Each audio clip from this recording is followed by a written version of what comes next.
So bago po tayo mag-umpisa, tayo pong lahat ay umuko at manalangin.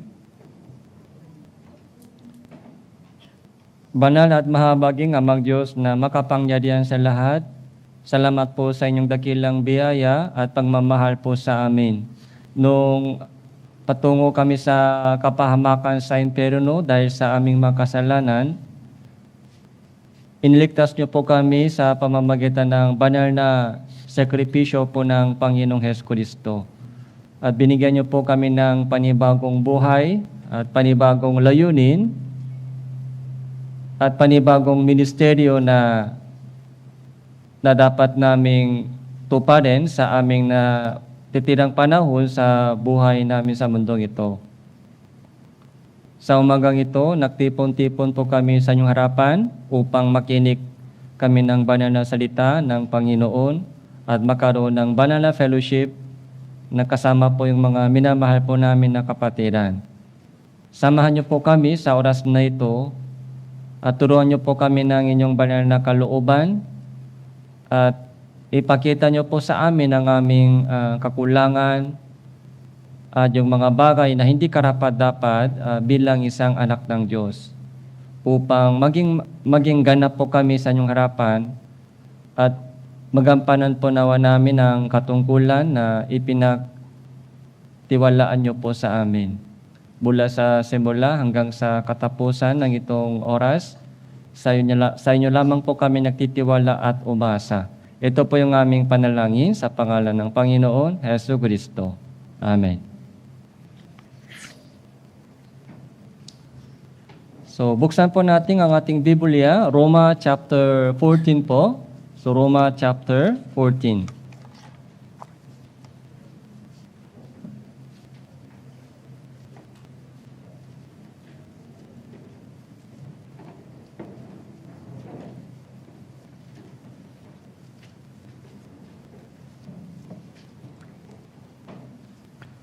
So, mula verse 1 hanggang verse 4, Roma chapter 14, magmula verse 1 hanggang 4,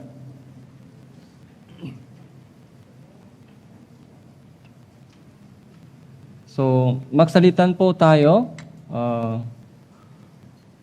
Ako po muna, tapos kayo. 4 na verses lang po. Basahin po natin. Ako po muna. Ngunit ang mahina sa pananampalataya ay tanggapin ninyo, hindi upang mag-away tungkol sa mga kuro-kuro.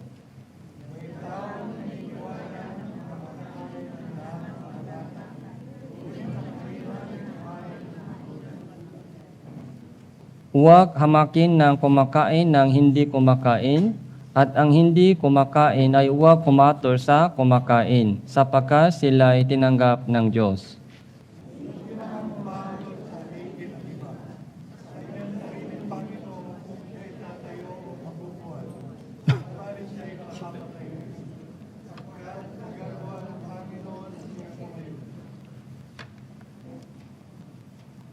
So, okay po. Ngayon po ay patungkol po sa itong buong Roma chapter 14, pag-usapan po natin.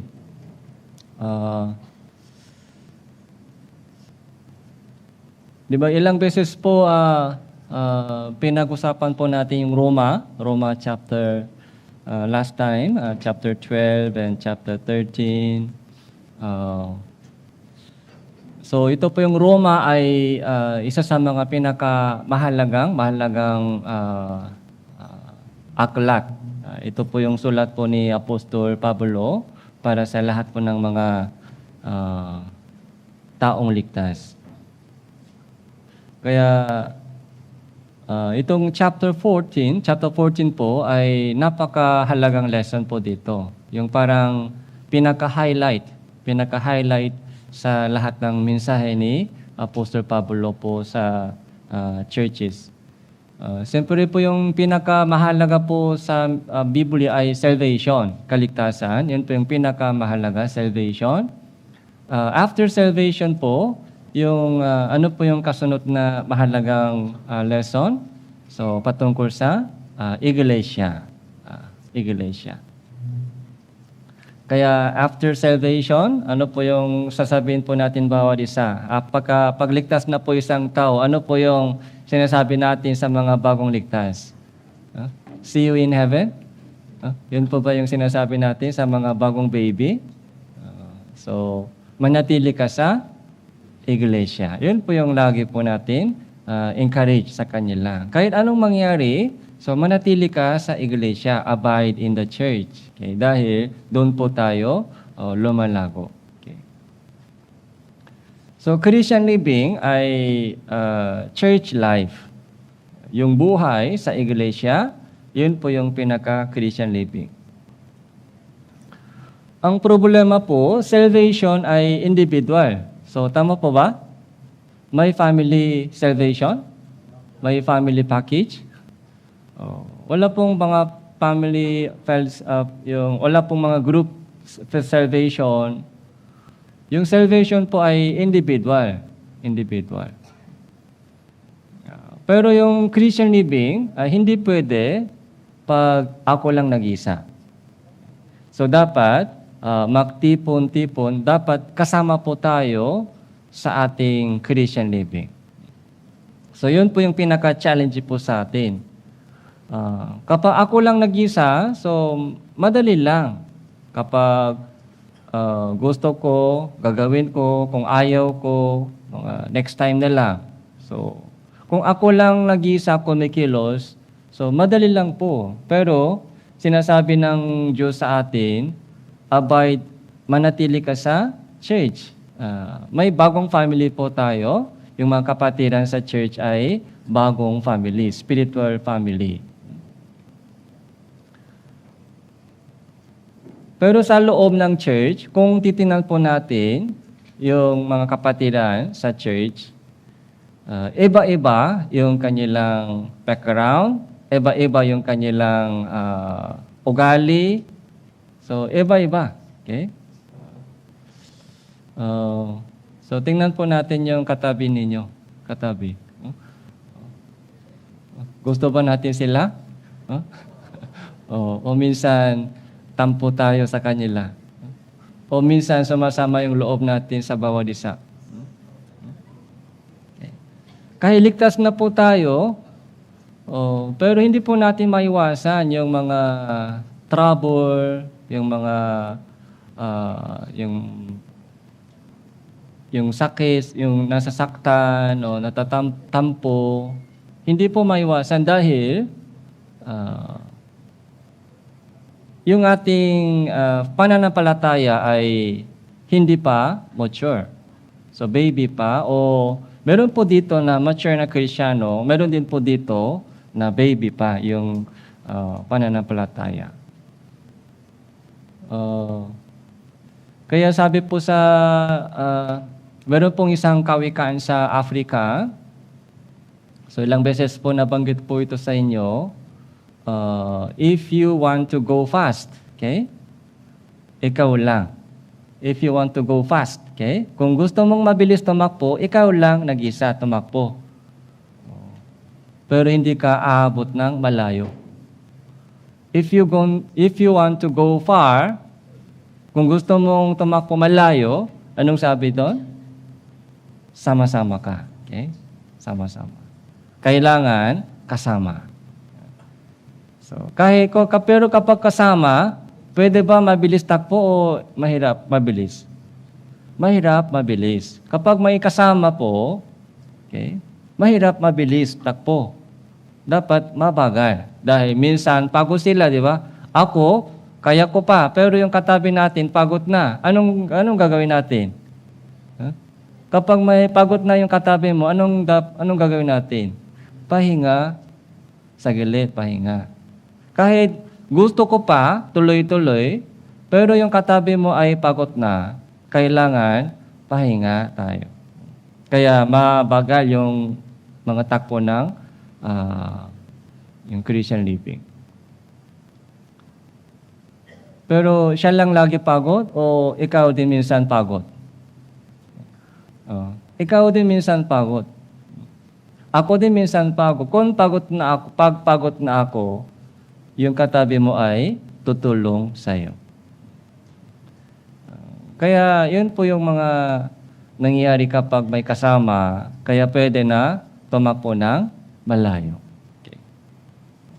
Kahit pagod na ako yung in-encourage ng katabi ko. Kapag pagod po siya, ako po ang tutulong sa kanya. Okay?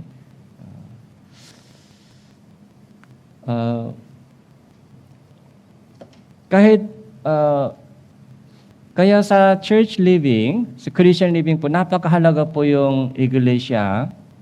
Kaya itong chapter 14 po ay pinag-usapan po ni Apostol Pablo kung anong puso kailangan po natin para manatili po tayo sa iglesia. Verse 1, unin ang mahina sa pananampalataya ay tanggapin ninyo. Hindi upang mag-away tungkol sa mga kuro-kuro. May taong naniniwala na makakain ang lahat ng bagay, unid ang mahina ay kumakain ng mga gulay.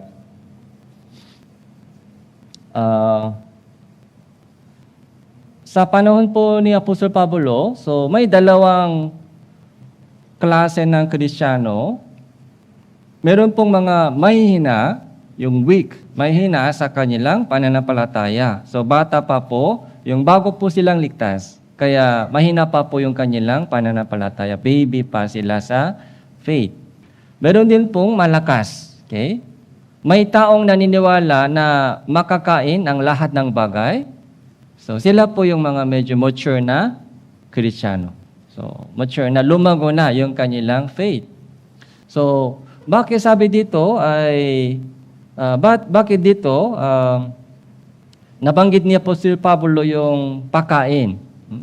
Anong connection meron sa pagitan ng faith sa yung pagkain? Yung mahina ay kumakain ng ano daw? Gulay. Bakit kumakain sila ng gulay? Yung mahina sa church ay kumakain ng mga gulay lang. Bakit po? Walang ipin? Ito mahina po ay physical na mahina. Hindi po ito physical na mahina. Yung spiritually mahina, pero bakit kumakain sila ng gulay lang? Kasi po yung karne sa panahon po ni Apostol Pablo, minsan inaalay sa mga Diyos-Diyosan. Yung karne ay inaalay sa Diyos-Diyosan, tapos ibinibenta sa palengke. Okay. Yung karne na inaalay sa Diyos-Diyosan, tapos yun po yung ibinibenta sa palengke. Kaya, sa loob ng mga kapatiran, kung meron pong ganong mga idea, so yung mga mahihina po ay tako sa karne. Ay baka ito ay galing sa Diyos-Diyosan. Kaya yung mga mahina sa pananampalataya, takot po sila sa ganong mga pagkain ng karne, kaya gulay lang kinakain po nila. Okay? Pero yung mga mature na Kristiyano po, ganito po yung, meron po silang alam patungkol sa pagkain. So, di ba, kapag pumupunta kayo sa tindahan ng karne, kailangan pa ba tanungin yung mayari, ito ba galing sa Diyos-Diyosan o hindi na kailangan? Kailangan pa check natin lagi kapag bumibili ka ng karne. Ito ba galing sa Diyos-Diyosan o hindi na kailangan tanungin? Hindi na kailangan. Kasi mismong pagkain po ay walang problema. Walang problema sa pagkain. Kaya hindi po kailangan itanong sa mayari, ito ba galing sa Diyos-Diyosan? Okay. Ito ba ialay sa Diyos-Diyosan? Hindi po kailangan tanungin. Pero kung nagsasabi yung mayari sa inyo, pare, ito ay galing sa Diyos-Diyosan. Kung nagsabi siya sa inyo, pwede ba kainin ito? Hindi pwede. Kung may nagsabi sa inyo, patungkol sa karne, ito ay ialay ito sa Diyos-Diyosan, sa pista. Galing doon itong karne. Kung ganun po, alam mo na ito ay inaalay sa Diyos-Diyosan, nakaproblema ka sa konsensya. Kaya, So, hindi pwede kainin. So, yung mga mature na sa church, meron po silang ganong alam patungkol sa pagkain. Kaya sabi dito, verse 2, may taong naniniwala na makakain ng lahat ng bagay. May alam sila patungkol dyan. Pero yung mga mahina na wala pong ganong alam patungkol sa pagkain ay kumakain ng mga gulay lang para gusto nila, para maiwasan po nila. Okay? Para sigurado sila. Okay? Kaya, nagkaroon po ng mga problema sa pagitan ng itong, nagkaroon po ng misunderstanding sa pagitan ng itong dalawang grupo. Kaya verse 1, ang mahina sa pananampalataya ay tanggapin ninyo. Hindi upang mag-away tungkol sa mga kuro-kuro. Verse 3, huwag hamakin ng kumakain. Yung kumakain po dito ay mature na Kristiyano. Huwag hamakin ng mature na Kristiyano ang hindi kumakain, mahina sa faith. Huwag hamakin sila, ay hindi nila alam, wala silang ganong idea. Basic lang yan, pero bakit hindi nila alam ganong mga knowledge sa patungkol sa pagkain? Huwag hamakin sila. At ang hindi kumakain, mahina, ay huwag kumator sa kumakain. Okay? Huwag kumator sa kumakain. Ay, baka yun ang galing sa Diyos-Diyusan. Bakit kumakain sila ng karne? Huwag kumator sa kanila. So, yun po yung meaning. Pero yung sa ating panahon, wala po tayong ganitong issue. Yung ganitong klaseng issue ay nangyari sa kanilang panahon lamang. Okay? Pero sa ating panahon, kahit hindi ganitong issue, pero sa ating panahon, so, ibang klaseng issue nangyayari sa pagitan ng mga kapatiran. So, maraming mga issue nangyayari sa loob ng church. Kaya minsan, hinahamak po natin yung ibang brothers sisters. Minsan, hinahatol po natin yung ibang mga brothers sisters. Bakit ganun? Okay? Mali yun. Okay? Yung mga hamak, saka yung hatol, mga paghuhusga sa bawat isa, ay nangyari sa ating panahon kahit ibang klaseng issue. Kaya yung teaching po, pagtuturo po ni Apostol Pablo sa kanila, ay pwede po dapat i-apply po sa ating churches. Okay? Dahil, minsan, hinahamak natin yung iba o hinahatol po natin yung iba. Okay? So, verse 4, basahin po natin ito ulit ng sabay-sabay. Verse 4, 3, 2, 1. Sino ka humahatol sa alipin ng iba? Sa kanyang sariling Panginoon siya ay tatayo o mabubuhay, subalit siya ay papatayuin sapagkat magagawa ng Panginoon na siya ay tumayo. Ito po yung conclusion po ni Apostle Pablo. Sino ka? Okay? Sino kang humahatol sa iba? Okay? Perfecto ka ba? Wala ka bang problema? So, sino kang humahatol sa iba? So, ito po yung napakahalagang mensahe ni Apostol Pablo. Huwag kang humatol, huwag kang humamak. Okay. Tapos, sa kanyang sariling Panginoon siya ay tatayo at mabubuhay, subalit siya ay patatayuin sapagkat magagawa ng Panginoon na siya ay tumayo.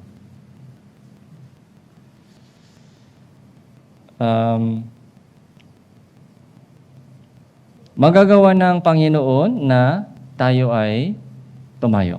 Magagawa ng Panginoon na sila ay tumayo. Kaya sa halip ng judgment, sa halip ng paghatol, ano po yung kailangan po natin gawin? So, prayer lang, tapos hintay lang. Hintay. Okay. prayer, ano po? Tapos, wait. Okay, wait. Yung mga nanay po dito, pag isang baby ipinanganak na, kailan po tatayo sila? Yung mga bagong silang baby, kailan po sila tatayo? After 1 month, tatayo sila? Ilang taon po sila tumatayo? 1 year? Pag 1 year na, pwede tumayo? So, kaya tapos, mga ilang taon na po sila lumalakad? 1.5. Kaya sa una, gumagapang muna. Ay sa una, higa lang, higa. Sa una, higa lang. Tapos, kapang. Tapos, tayo. Tapos, takpo agad. So, lakad muna, lakad. Tapos, takpo. May ganong proseso. Okay. Kapag yung baby mo ay tumayo agad, yung bagong silang, pero tumayo agad, takpo agad, masaya ka? Huh? Masaya ka sa ganong baby? Bagong silang, mga 1 week pa lang, pero tumayo. Tapos, magsasalita pa, hi. Huh? Kamusta ka, mama? Huh? Mag-apply ako sa trabaho bukas. Huh? Nahirapan ako. Nakikita ko yung hirap mo sa akin. Mag-abroad ako. Kung ganong mga baby, masaya ka? Anong klaseng baby ito? Kahit yung baby, yung physical na growing, ay takes time. Yung physical na growing takes time. Sa una, higa lang, mga dumi lang, iyak. Anong ginagawa ng bagong silang baby? Tulog, dede, iyak. So, minsan, nag-smile sila sa inyo. Okay? Masaya. Yun ang sapat. Yun ang parang kapalit ng pagod mo. Nawala lahat ng pagod mo pag nakita mo yung kanilang smile. Tapos yung gapang, kumagapang, lumalakad, tumatayo. Okay. Pero after 5 years, 5 years na, gumagapang pa, masaya ka? Hindi rin pwede. After 5 years na, dapat tumakbo siya. Pero kapag higa pa rin o gumagapang pa rin, so yun din po yung problema. So sa lahat ng growing ay takes time. Kaya on the way, kailangan magdede muna ng mabuti. Tapos kapag may ngipin, kailangan kumain ng pagkain sa una, malambot na pagkain muna. Tapos unti-unti, matigas yung pagkain. Okay? So, sino ka? So, ito po yung kailangan po natin itanong sa akin. Sino ka? Pag humahatol ka sa ibang brothers sisters, isipin mo ito. Sino ka? Kapag lumalabos po sa ating puso, ay bakit ganun yung brother sister na ito? Bakit ganito yung brother sister ito? Kung meron lumalabas ganung mga judgmental, mga mindset, isipin po natin ito, i-apply po natin ito sa ating sarili. Sino ka? Sino kang humatol sa kanila? Sino ka? Kahit hindi mo sila tinatanggap, sino po tumanggap sa kanila? Ang Panginoon ay tumanggap sa kanila. Kaya mabiyayang verse po ito, sila'y tinanggap ng Diyos. Okay? Kahit hindi ko ayaw ko sila tanggapin, minsan, di ba, may tao, ayaw sila tanggapin. Okay? Pero, tinanggap po sila ng Panginoon. Minahal sila ng Diyos, tinanggap sila ng Diyos, mahalaga sila sa paningin ng Diyos. Kahit hindi mahalaga sa aking mata, pero mahalaga po sila sa mata ng Amang Diyos. Kaya tinanggap sila ng Diyos. Tapos, ang Diyos ang bahala sa kanila. Huwag kang humator sa kanila. Kaya sabi dito, sapagkat, verse 4, sino ka humator sa alipin ng iba, sa kanyang sariling Panginoon, siya'y tatayo o mabubuhay. Okay? Kung tatayo siya o mabubuhay, so nasa kamay ng Panginoon. Okay? Huwag kang makialam sa ganong mga growing. Okay? Ang Panginoon ang bahala sa kanilang paglalago. Kaya ang kailangan po natin gawin ay prayer lang para sa kanila. Tapos, wait. Hintay lang, hintay. Sa tamang panahon.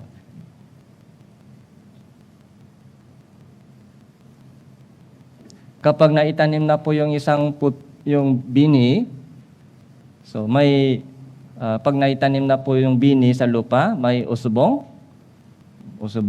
So, pwede ba pahila para lumago ng mabilis? Kapag pahila po natin, ano mangyari? Papatay. So, kailangan po natin magdilig, tapos wait. Kapag may damo, tanggalin yung damo. Tapos magdilig. Tapos, wait, hintay. Kung ganon. So, habang lumilipas ng mga ilang buwan, so, lumalaki siya. Yun ang growing. Tingnan po natin sa Bible.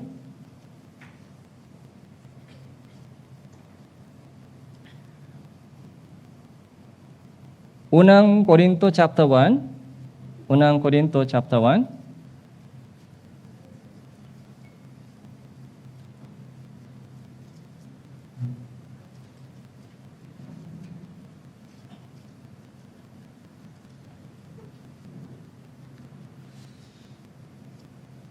So magmula verse 7 po, unang Korinto chapter 1 verse 7, babasahin ko po. Kaya't kayo hindi nakukulang sa anumang kaloob habang kayo ay naghihintay sa pagpapakita ng ating Panginoong Hesukristo. Siya rin ang magpapalakas sa inyo hanggang sa katapusan, na hindi masusumbatan sa araw na ating Panginoong Hesukristo. Siya, Panginoon, siya rin ang magpapalakas sa inyo hanggang sa katapusan. Ito po yung promise ng Diyos. Siya ang magpapalakas sa inyo. Hindi po tayo iniwan ng Panginoon. So yung kinanta po ng choir kanina, ano po yung title po ng kanta? Lakasan mo. Lakasan mo. Ang ating Ama ay kasama natin. Ang Panginoon ay kasama natin. Hindi niya tayo iiwanan o pababayaan. Lakasan mo. Okay? Kahit lisanin man ka ng mundo, so hindi ka niya iiwanan. So meron po tayong kasama, kayong salvation po, anong ibig sabihin na ligtas na tayo? Yung salvation po ay umpisa pa lang. Umpisa, mula nung ligtas po tayo hanggang dumating po tayo sa kaharian ng Panginoon, yung Holy Spirit, yung banal na Espiritu po ay lagi kasama po natin. Siya po yung tumutulong, gumagabay, tapos nagbibigay ng lakas po sa atin.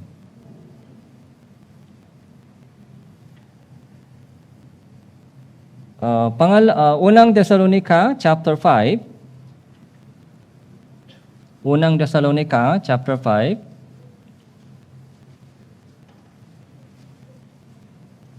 Verse 23.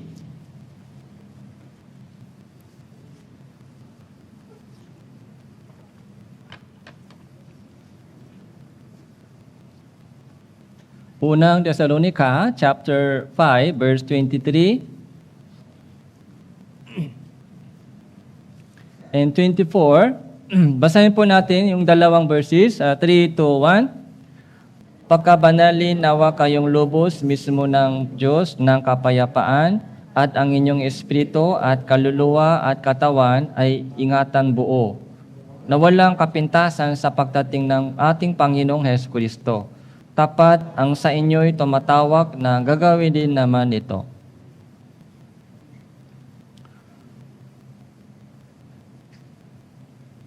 So, ito po yung panalangin po ni Apostol Pablo para sa mga Thessalonica churches. Pakabanalin nawa kayong lubos mismo ng Diyos. Ang inyong espiritu, kaluluwa, katawan, ingatang buo. Hindi lamang po yung ating katawan, pati yung ating kaluluwa, espiritu. Yung body, soul, spirit. Katawan, kaluluwa, espiritu. Ay ingatan buo. Ito po yung promise po ng Diyos. Upang walang kapintasan sa kanyang second coming. So ito po yung ginagawa po ng Diyos sa atin. Kaya sabi po ni Apostol Pablo sa mga Roman churches, sino ka humator sa kanila? Okay? Huwag kang humator sa kanila. Ang Diyos po ay humahawak, yung kamay ng Panginoon ay humahawak sa kanila. Ang Diyos ang bahala sa kanila. Yung positibong meaning. Okay? So, pag sinabi po ng ibang tao, bahala ang Diyos sa'yo, negatibong meaning, di ba? Bahala ang Diyos sa'yo. Pero, bahala ang Diyos sa atin, yung mga positibong meaning po dito, yung kamay ng Diyos ay humahawak sa inyo. Kaya siya po yung magpapalakas, okay, magpapabanal, okay, magpapagapang, magpapatayo, magpapatakbo. Okay. So, yun po yung promise po ng Diyos. Ay, Pastor, kung matagal na akong ligtas, bakit gumagapang pa ako? So, kung hindi po normal yung growing po natin sa Christian living, kailangan po suriin yung ating sarili. Meron po tayong mga ilang checkpoint, 4 na checkpoint. So, ano po yung 4 na checkpoint sa ating Christian living? 4 na 4 years of Christian living. Ito po yung pinaka-checkpoint sa ating Christian living. Number 1. So, words of God muna, words of God. Kaya unang checkpoint, kumakain ba ako ng words of God daily? Okay? Pangalawa, prayer. So, nagdadasal ba ako lagi? Okay? Tapos, fellowship. Sumasama ba ako sa fellowship? Mga Lord's Day Fellowship, Wednesday Fellowship, o cell group, o group fellowship. Kasi doon po, minsan po yung mga kapatiran ay hindi sumasama sa fellowship dahil tumitingin po sila sa tao. Kapag sa tao lang po tayo tumitingin, so mahirap po tayo tuloy sa fellowship. Kasi minsan po, nakikita po natin sa kanila yung mga hindi magandang bagay. Yung sabi po, hindi magandang kilos, hindi magandang mga ugali, character. Kaya mahirap po. Hindi po hindi po matagal sa fellowship. Pero doon pag nakita po natin sa fellowship yung pakilos ng Diyos. Pag tumingin po tayo sa pakilos ng Diyos sa fellowship, sa testimony ng mga kapatiran, yung testimony po ng mga brothers sisters ay hindi lagi banal. Minsan po, mga 90% makamundong storya. Yung kanilang trabaho, yung kanilang mga opinion, 10% lang yung about kalooban ng Diyos. Kung gano'n, saan po tayo titingin? Okay? Itong 10%. Yung 90% ng makamundong stories, yung kwento niya ay hayaan na lang, hayaan. Pero mayroon pong mga 10% na yung makabanal na kwento. Doon po, mag-focus ka. Okay? Dahil kung baby pa sila, mas konti po yung mga makabanal na yung testimony. Pero habang lumalago po sila sa kanilang faith, palaki na palaki po yung makabanal na testimony. Pag nakita po natin yung pagkilos ng Diyos sa fellowship, so tuloy-tuloy. Kasi doon po, lumalago po tayo. Okay. So words of God, prayer, fellowship, and then, ano po yung final? Evangelism. So doon po tayo lumalago, evangelism. So checkin po natin kung sino po ang naligtas sa pamamagitan ko last year. Okay? Sino ba na save sa pamamagitan ko? Kung wala, so ibig sabihin, kailangan this year, i-target po natin. So habang nag-evangelize po tayo sa mga naliligaw na kaluluwa, doon po kasamang sacrifice. Doon po, kapag may invite po natin sa Bible seminar, okay, yung ating buhay ay pabanal na pabanal. Okay. Kasi kung may kasamang kasalanan sa buhay ko, so mahirap evangelize. So kung meron pong mga ganong target po sa evangelism, ang unang nangyari sa buhay, sa Christian living, yung buhay, Christian living ko muna ay yung pinalinis po ng Panginoon. Kaya, ito apat na bagay, so kailangan po yung check-in.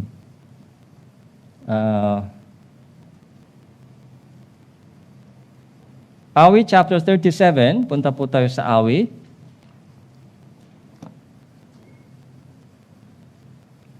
Awit chapter 37, verse 24.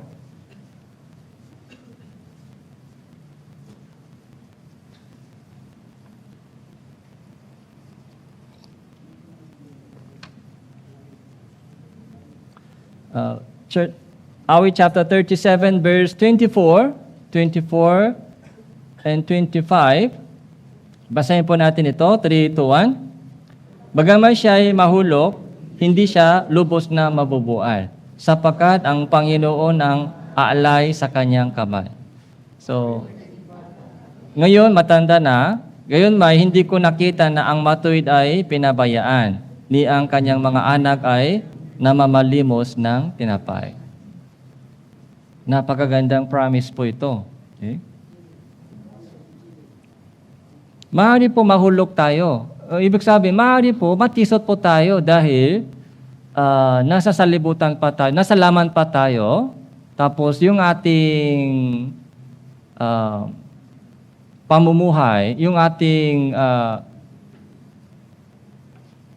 marami pa pong temptation, yung tukso ng salibutan. Nasa salibutan pa tayo, nasa laman pa tayo. Kaya maaari mahulog, matisot. Okay? Pero anong promise po ng Diyos? Hindi siya lubos na mabubuhay.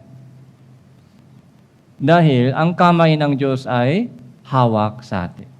Hawak. Okay. So, kaya nararamdaman po ba natin yung kamay ng Diyos sa ating Christian living? Kahit minsan natisot po tayo sa tukso ng salibutan. Pero naramdaman po ba natin yung kamay ng Panginoon na humahawak? Anak, balik ka dito. Anak, balik ka dito. Hindi yan tama. Mali yung hindi tamang position mo ngayon. Dito ka. Huwag ka dyan. Dito ka. Yung kamay ng Diyos, kapag naramdaman po natin yung ganong mga kamay ng Diyos, kapag narinig po natin yung boses ng banal na Espiritu po sa ating puso, kailangan makinig at sumunod po tayo. Obedience. Ako ay naging bata, ngayon matanda na, gayon hindi ko nakita na ang matuwid ay pinababayaan, ni ang kanyang mga anak ay namamalimos ng tinapay. So, kung tuloy-tuloy po tayo sa ating maglilingkod sa Panginoon. Katulad ng Matthew chapter 6 verse 33, hanapin mo muna ang kanyang kaharian, ang kanyang katuwiran. Okay? Kung yun ang gagawin po natin, ginagawa po natin, ano po yung promise po ng Diyos? Lahat ng kailangan po natin, yung pangailangan po natin ay pawang idadagdag sa iyo. Kaya yung anak po natin ay hindi namamalimos ng tinapay. So, namamalimos. Ano po ito? Namamalimos?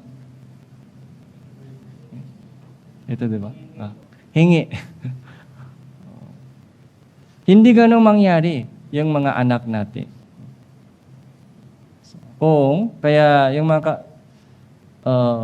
yung Christian living ko po, kung maayos yung Christian life ko, kung nalugod ang Diyos sa akin, yung blessing ay sa akin lang darating, hindi lang po sa atin, pati sa anak ko, yung tatanggap ng blessing ng Diyos.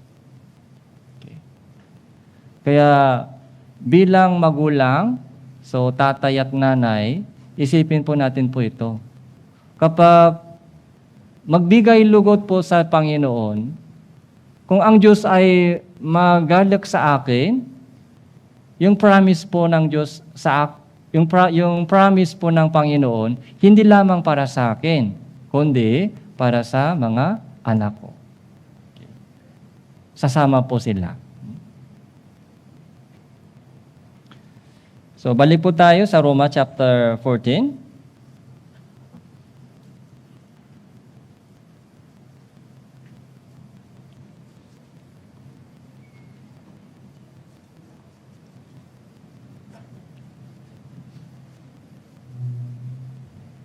Verse 5.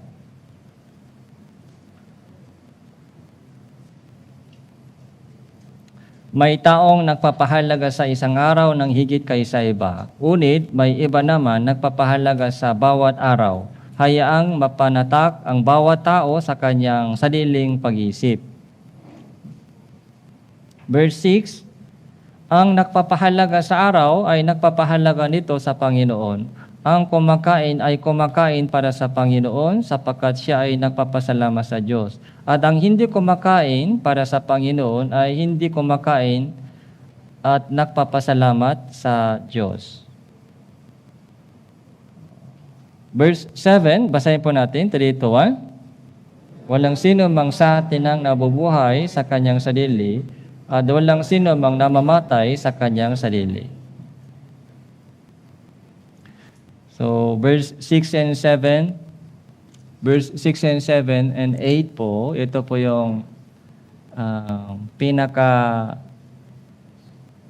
high level. Ito po yung pinaka high level po sa ating pananampalataya. Okay.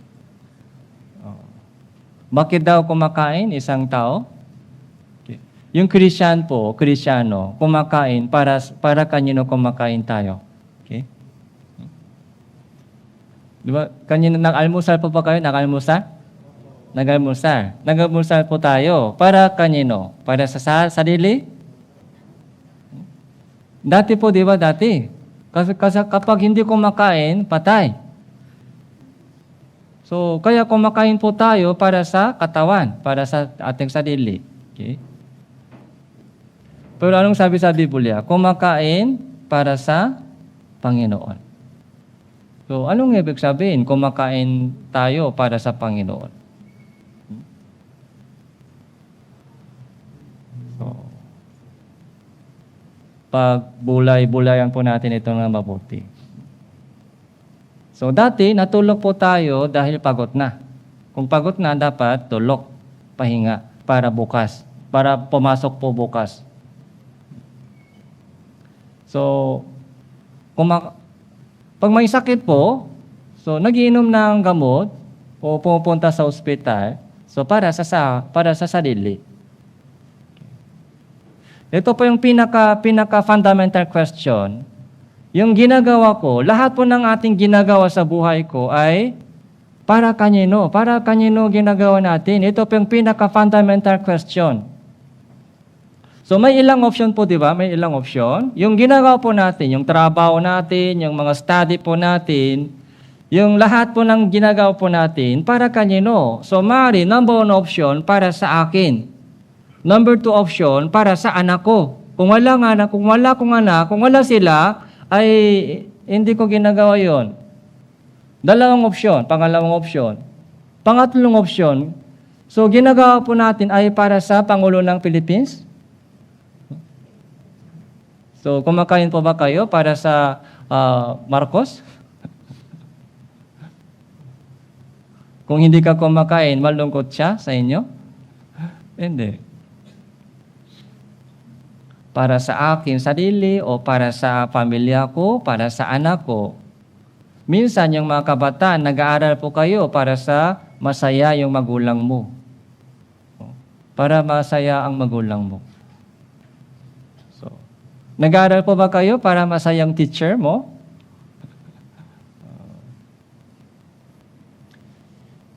Pero dito po, yung lahat po ng ating ginagawa ay para sa Panginoon, para sa Diyos. Ito po yung panibagong layunin sa ating buhay. Okay. Habang buhay pa tayo, so kailangan kumain para may energy. Kailangan matulog. So para recovery po tayo, para may energy po sa ating katawan, yung energy po natin sa katawan, saan gagamitin? Yun po yung tanong po natin. Okay. Yung energy na galing sa pagkain, galing sa pahinga, galing sa mga lahat, saan ito gagamitin? So verse 8 po, verse 8. Basahin po natin ito, verse 8, 3, 2, 1. Kung nabubuhay tayo, sa Panginoon tayo nabubuhay. O kung mamamatay tayo, sa Panginoon tayo'y namamatay. Kaya't mabuhay man tayo o mamatay, tayo'y sa Panginoon. So bago mag-lunch po tayo mamaya, i-memorize po natin ito. Bago mag-lunch. O bago matapos itong araw, sana ito po ay memorize po natin. Ito po yung Christian living. Kung nabubuhay tayo, okay? Kung nabubuhay tayo, kung binibigyan pa tayo ng oras sa buhay, di ba ang Diyos ang bahala sa buhay natin? Kung bibigyan pa tayo ng mga oras, yung panahon sa buhay, so, para sa Panginoon, mabubuhay ako para sa Panginoon. Kung namamatay ako, kung hanggang dito lang yung buhay ko na ibinibigay ng Diyos, so, para din sa Panginoon. Para din sa Panginoon. Anong klaseng buhay po ito? Verse 9, sapagkat dahil dito, si Kristo ay namatay at muling nabuhay upang siya ay maging Panginoon ng mga patay at ganun din ng mga buhay. Ito daw yung pinaka-purpose ng kaligtasan. Okay? Dahil dito namatay si Jesus. Namatay si Jesus hindi para masaya tayo dito sa lupa. Namatay si Jesus hindi para malakas yung ating katawan.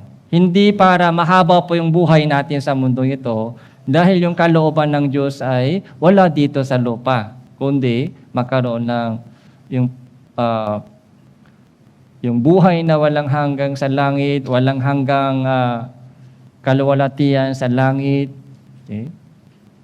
Yan po yung pinakakalooban ng Diyos. Kaya kapag isang tao ay naligtas na po, yung kanyang buhay na natitira ay para sa Panginoon. Para sa Panginoon. Buhay man o hindi. Okay.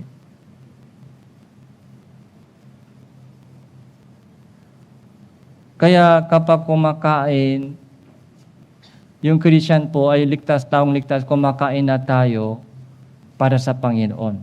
Ganito po, yung gagamitin ko, yung health. Yung gagamitin ko po yung health ko, yung kalusugan ko para sa kalooban ng Diyos.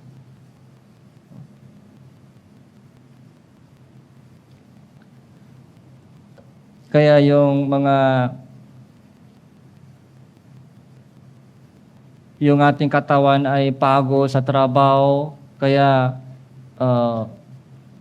yung bunga ng ating trabaho, bunga ng ating pagod sa katawan, di ba, ibinibigay po ng Diyos ibinibigay natin sa Panginoon sa tithes and offering.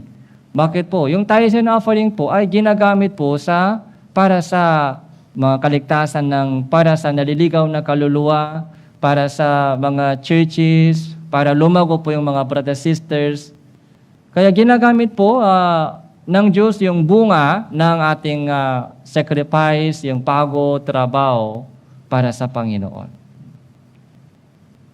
So ganun din po yung mga student kabataan dito. Nag-aral po kayo ngayon. Dati para sa magandang trabaho lang, para pangarap mo na lang. So pero ngayon hindi na po ganong dating pangarap. Yung talento, yung katalinuhan mo, yung talento mo. So, yun ang ibigay po natin sa Panginoon. Gamitin po natin para sa ministry. O kung makapasok ka sa magandang trabaho dahil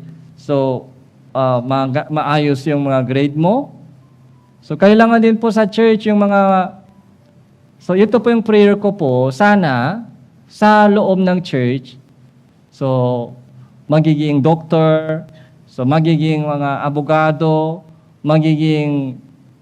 magagandang mga posisyon sa mundong ito, sana, so lilitaw sa mga kapatiran po dito. Bakit? Pag doktor, magandang kita. Yung kita ay gamitin mo para sa Panginoon. Yung mga talento mo, yung skill mo, ay gamitin mo para sa Panginoon. Anumang mga knowledge, yung anumang skills. Okay. So kung ganun po yung mga prayer mo sa study, so tutulungan ka ng Diyos. Kahit hindi sapat po yung study time, dahil conflict po yung schedule mo sa fellowship. So, compare po sa ibang mga kabataan, hindi sapat po yung oras mo para mag-focus sa study, pero tutulungan ka ng Diyos para mataas po yung grade mo. Kaya, so verse 7, 8, 9, ito po yung napakahalaga. Unang Korinto chapter 10, verse 31. Unang Korinto chapter 10, verse 31.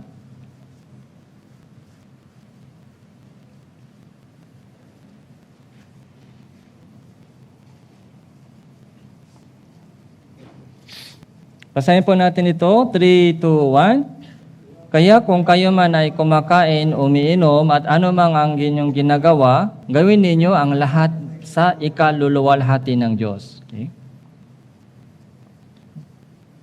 So, gawin ninyo ang lahat.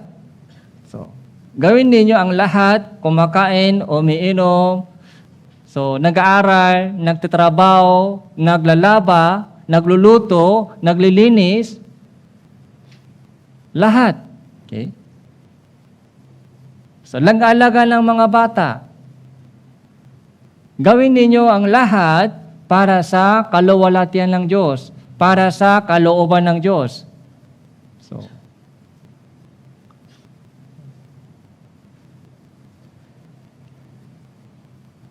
panibagong, ito po yung makalangin na buhay, makalangin na purpose. Lahat.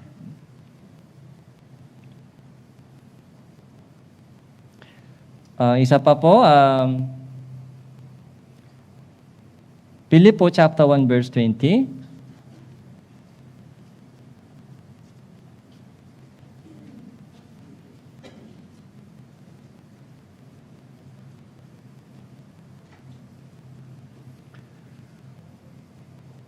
Pilipo chapter 1 verse 20, ayon sa aking lubos na inaasahan at pag-asa, sa anuman ay hindi ako mapapahiya, kundi sa buong katapangan, na gaya ng dati, ganun din naman ngayon, dadakilaan si Kristo sa aking katawan, maging sa pamamagitan ng buhay o sa pamamagitan ng kamatayan.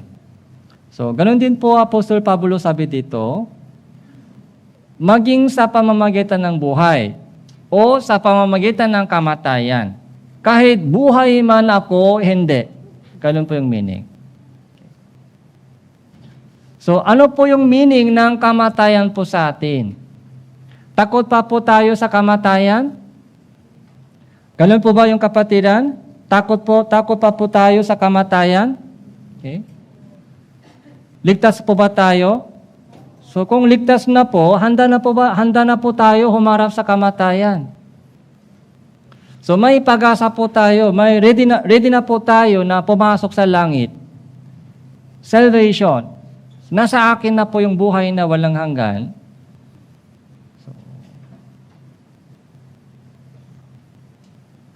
Kung ganun po, ay kailangan po natin isipin mabuti. Kung ano ang purpose ng buhay ko. Okay? Sana, kung ako lang iniisip, sana mas maaga tayo sa kaharian ng Diyos. Dahil doon sa kaharian ng Diyos, wala nang problema. Wala nang pagsubok. Okay? Wala nang pagsubok sa langit. Wala nang problema. Masaya lang tayo doon. Mga awit lang, fellowship lang, testimony lang. Okay? Tuloy-tuloy. Kung ako lang iniisip, walang sakit sa tuhod. Hindi na kailangan nag-inom ng gamot pang sugar, yung mga diabetes. Okay? Yung ating body ay glorified body. Magandang katawan sa langit. Maluwalhating katawan sa langit. Kaya, yung mas maaga po sana doon. Pero bakit nandito pa tayo? Bakit pinapatibok pa ng Diyos yung ating puso? Okay? Maaari po, hinto yung tibok sa puso. Pero bakit pinapatibok pa ng Diyos yung ating puso? Okay? Panibagong araw, panibagong taon, panibagong linggo. Okay? May reason, may purpose po ng Diyos. So, marami pa pong mga naliligaw na kaluluwa, lalo na po sa mga mahal mo sa buhay. Kung hindi ikaw kumilos, so hindi sila maliligtas. Ikaw lang po yung kilala po nila. Kung hindi ka kumikilos para maligtas po sila, so wala silang pag-asa. So anong gagawin po natin? Kung hindi mo binuksan yung bibig mo at ipahayag mo ang ebanghelyo sa kanila, so wala silang pag-asa. Mapapahamak po sila sa impyerno. Anong gagawin po natin? Okay lang po ba sa inyo? Isipin po natin kung ano ang purpose, bakit nabubuhay pa tayo sa mundong ito. Para sa kaligtasan po ng mga mahal po natin sa buhay. Para sa kaligtasan ng mga kilala ko. And para din po tayo lumago sa ating faith. Okay? Kahiligtas na po tayo o matagal po tayo ligtas, pero yung ating ginagawa, yung ginawa ko para sa Panginoon ay konti pa. Kaya yung panahon na ibinibigay ng Diyos sa atin ay opportunity po ito, pagkakataon para lumago po tayo sa pananampalataya. Kaya hindi pwede sayangin po yung remaining time. Sapat na po yung oras hanggang ngayon. Pero yung oras magmula ngayon ay hindi pwede sayangin sa makamundong buhay.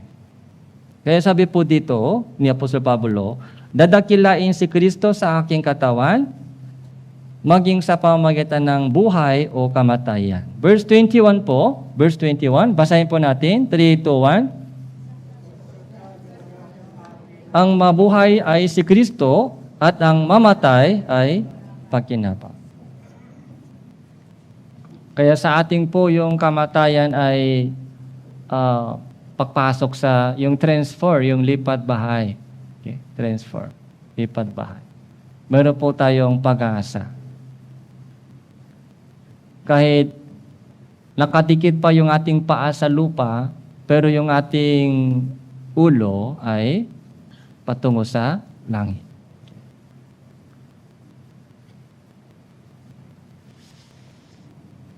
So, balik po tayo sa Roma chapter 14.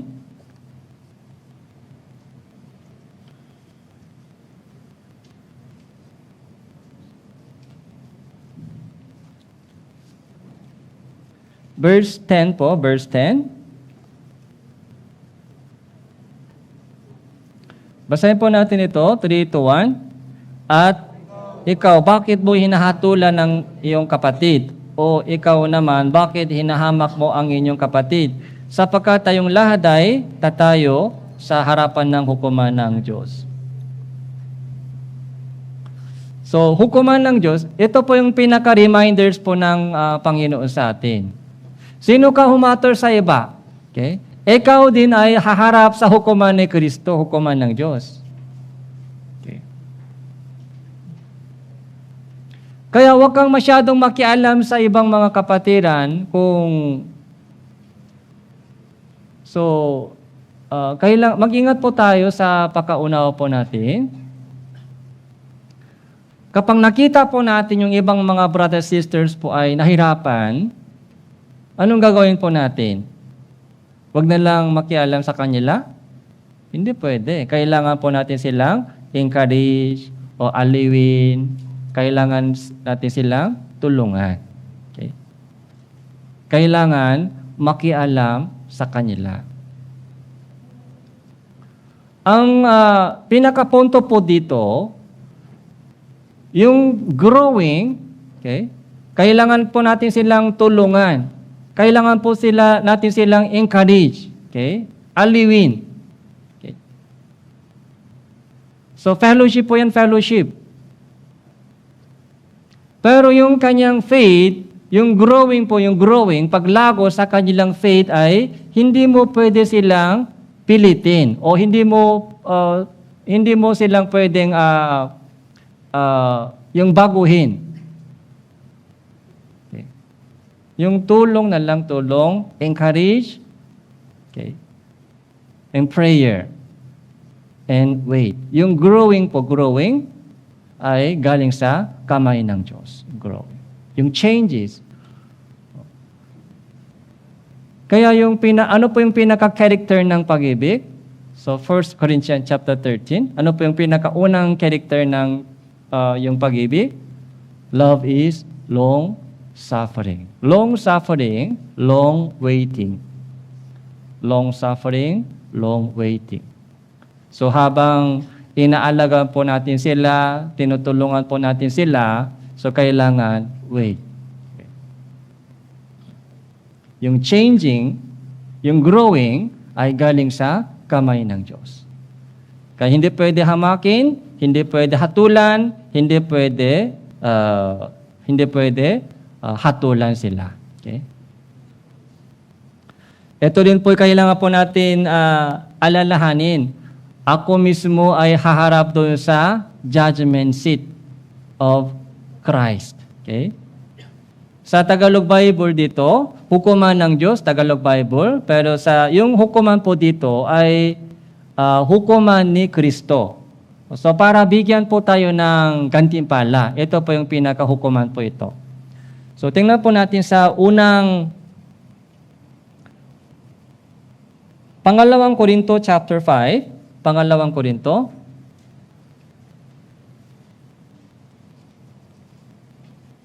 Chapter 5, verse 14.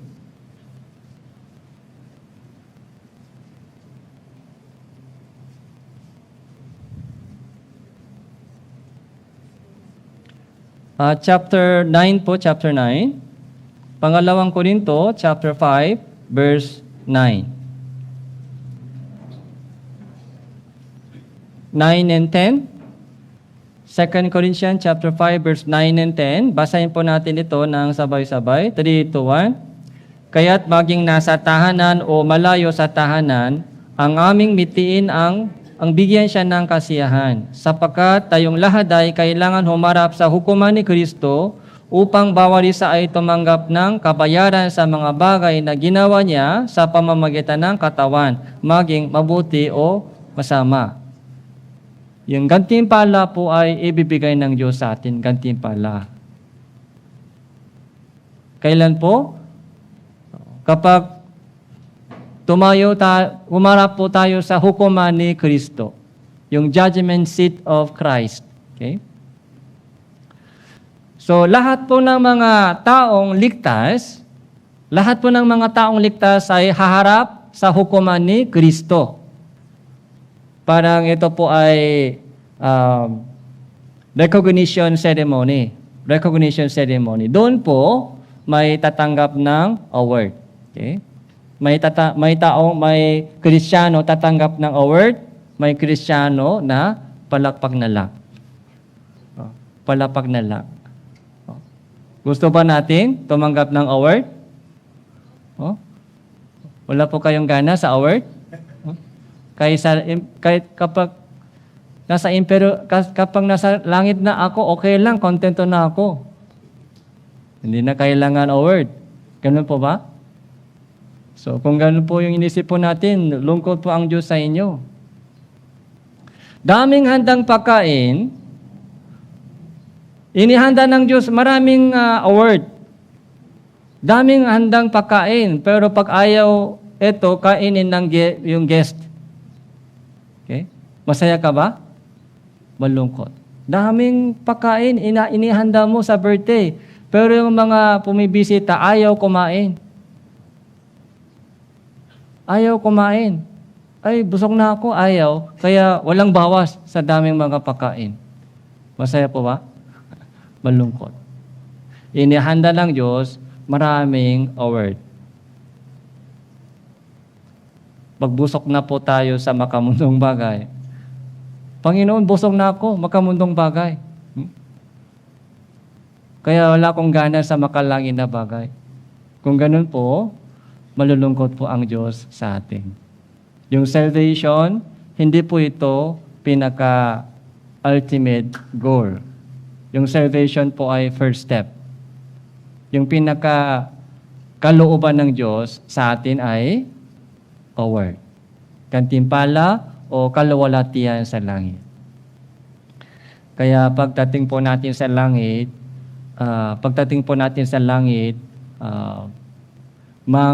manghihinayan tayo, manghihinayan. Kung alam ko ganito pala yung langit, bakit ganun yung Christian life ko dati? Sinayang ko yung mga oras ko, sinayang ko yung mga energy ko sa mga bagay na makamundong bagay. So, yung pagsisihin po natin o panghihinaayan po natin yung ating buhay dito. So, balik po tayo sa Roma chapter 14.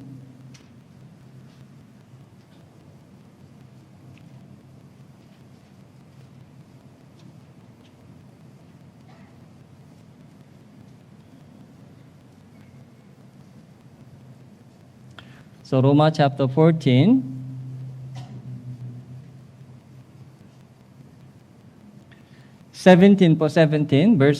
Chapter 14, verse 17. Roma chapter 14, verse 17. Babasahin ko po ilang talata. Sapagkat ang kaharian ng Diyos ay hindi ang pagkain at pag-inom, kundi ang pagiging matuwid, kapayapaan at ang kagalakan sa Espiritu Santo. Sapagkat ang nalilingkot ng ganito kay Kristo ay kalugod-lugod sa Diyos at tinatanggap ng mga tao. So, verse 19 po, verse 19. So, babasahin po natin. 3, 2, 1.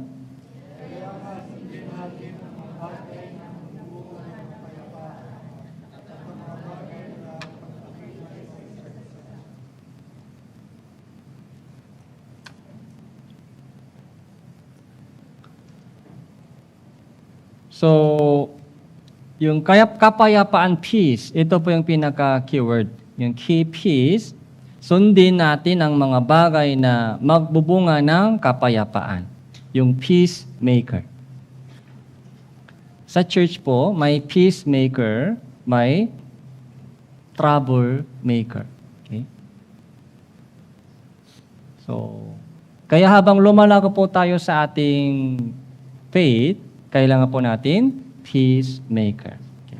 Sa una, so troublemaker kasi baby pa. katitisuran.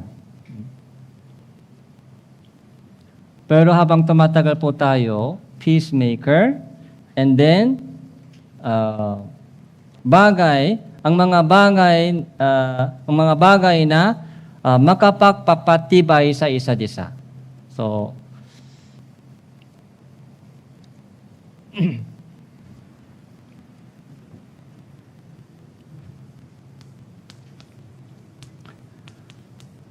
edify, ito po yung sa English, edify.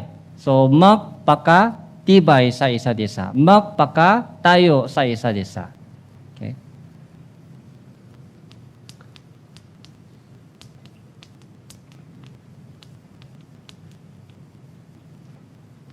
So, peace. Ito po yung pinaka-conclusion po ni Apostol Pablo. Sundin natin ang mga bagay na magbubunga ng kapayapaan. Peace. And then, makapagpapatibay sa isa't isa. Okay. Yung pinakasentro po ay hindi ako. Okay. Isipin natin yung mga ibang brothers sisters. So para magpakatibay sa kanila. Para tumibay po sila sa church. Hindi ako. Kaya, dapat ako muna matibay. Tama po? Kung hindi ako matibay, so paano ka makapagpatibay sa iba? Mabubuwal ka. Hindi mo kayang magpakatibay sa iba kung hindi ka matibay. Kaya, yung mga mature na Kristiyano po, sa halip ng humamak sa mga mahina, ay bakit baby pa? Hindi pwede sabihin gano'n. Okay? Kailangan po natin silang alagahan ng mabuti. Kailangan natin silang tanggapin. Dahil tinanggap po sila ng Panginoon. So, yakapin po sila. Tanggapin po sila. Tulungan, alagaan po sila. And darating po yung araw na magiging matibay po sila. Yun po yung edification. Magpapakatibay. So, napakaganda po yung verse ito, edification. Tandahan po natin yung ito, verse, edification. So, tingnan po natin sa Bible.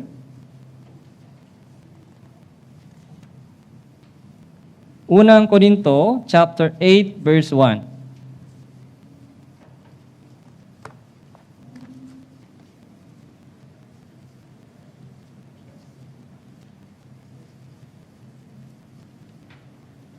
Unang Korinto, chapter 8, verse 1 and 2.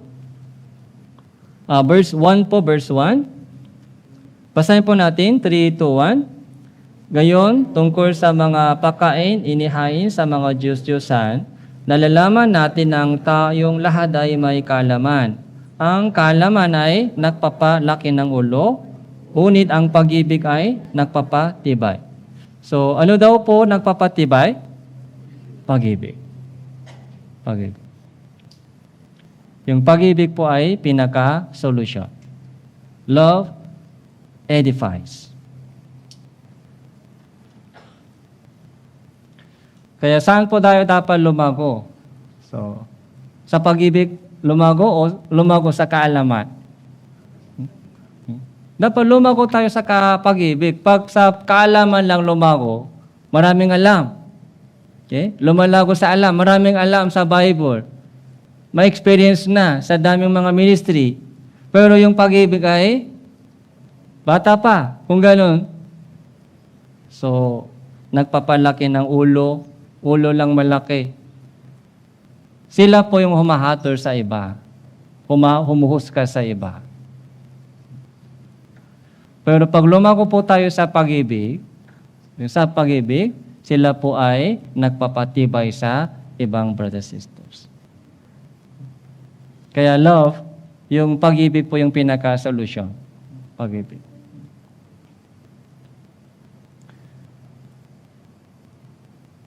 So, yung sana po, verse 2 po, verse 2. Kung ang sino man ay nag-akala na siya ay may nalalaman anuman, hindi pa niya nalalaman ang nararapat niyang malaman. Okay? So, verse 1 and 2, so konektado po itong dalawang verse. Okay? Ang kaalaman nagpapalaki ng ulo, ang pag-ibig nagpapatibay. Kung ang sino mang nag-akala na siya ay may nalalaman anuman, hindi pa niya nalalaman ang nararapat niyang malaman. Ano po ito? Dapat nararapat malaman. Pag-ibig po ito. Pag-ibig. So, kailangan po natin suriin yung ating sarili na alam ko ba yung lumalago ba ako sa pag-ibig. Okay? Sana lumalago po tayo sa pag-ibig. Hindi lamang sa kaalaman. Hindi lamang sa mga skills o kung lumago po tayo sa pag-ibig, so yun po yung solusyon po sa lahat ng problema. Okay? Kaya 1 Corinthians chapter 13, ito po yung last verse po natin ngayon. 1 Corinthians chapter 13.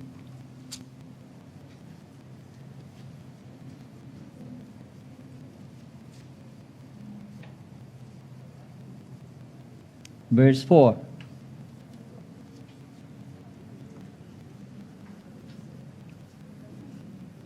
4 hanggang 7, babasahin ko po ito. Sundan nyo rin po sa mata. Ang pag-ibig ay matiisin at magandang loob. Ang pag-ibig ay hindi mainggitin, malaki o hambok, hindi magaspang ang kilos, hindi nito ipinipilit ang sariling kagustuhan, hindi mayayamutin, hindi nagtatala ng mga pagkakamali, hindi nito natutuwa sa masamang gawa, kundi natutuwa sa katotohanan, pinapasan nito ng lahat ng bagay, pinaniniwalaan ng lahat ng bagay, inaasahan ko ang lahat ng bagay, tinitiis ang lahat ng bagay. So parang yung pag-ibig po ay lahat. Tama po? So lahat ng bagay na gusto po natin ay parang nandoon sa pag-ibig. So tinanggap po natin yung pag-ibig mula sa Panginoon. Yun po yung unang pag-ibig na dumating sa atin. Ang Diyos muna umibig po sa atin. Kaya doon po sa sakripisyo po ni Jesus Cristo, doon po natin nakita po yung kung ano ba yung pag-ibig. Unconditional. Okay? Eternal love. Unconditional love. Biyaya. So, naunawan po natin yung pag-ibig ng Diyos. Kaya yung ating puso ay puno ng pag-ibig. Kaya ako naman po ay umiibig sa iba.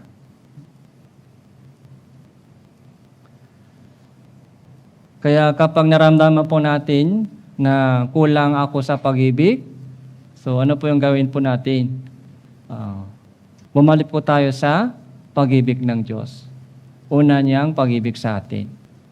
Pag nakalimutan po natin yung pag-ibig ng Diyos, doon po mag-umpisa po yung maraming problema sa Christian living.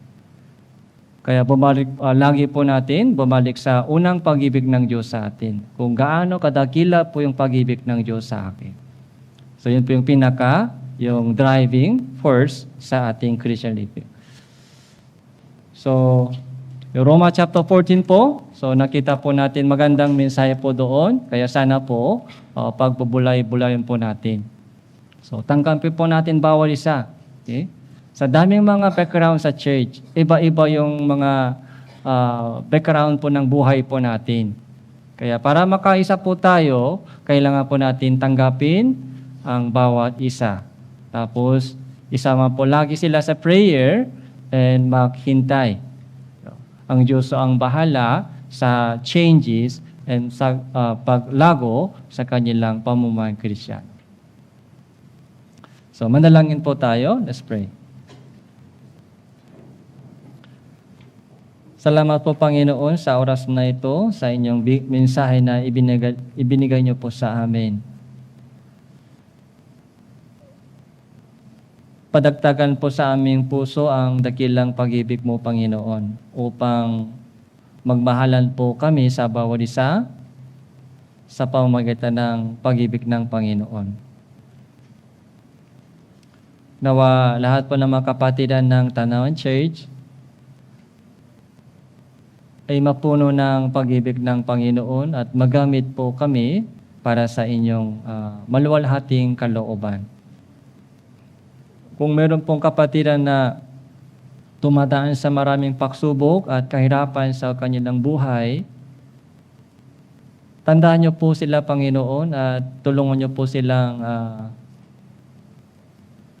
magtagumpay sa mga pagsubok at kahirapan sa kanilang buhay. Ito po yung aming panalangin sa pangalan ng Panginoon Hesus Kristo. Amen.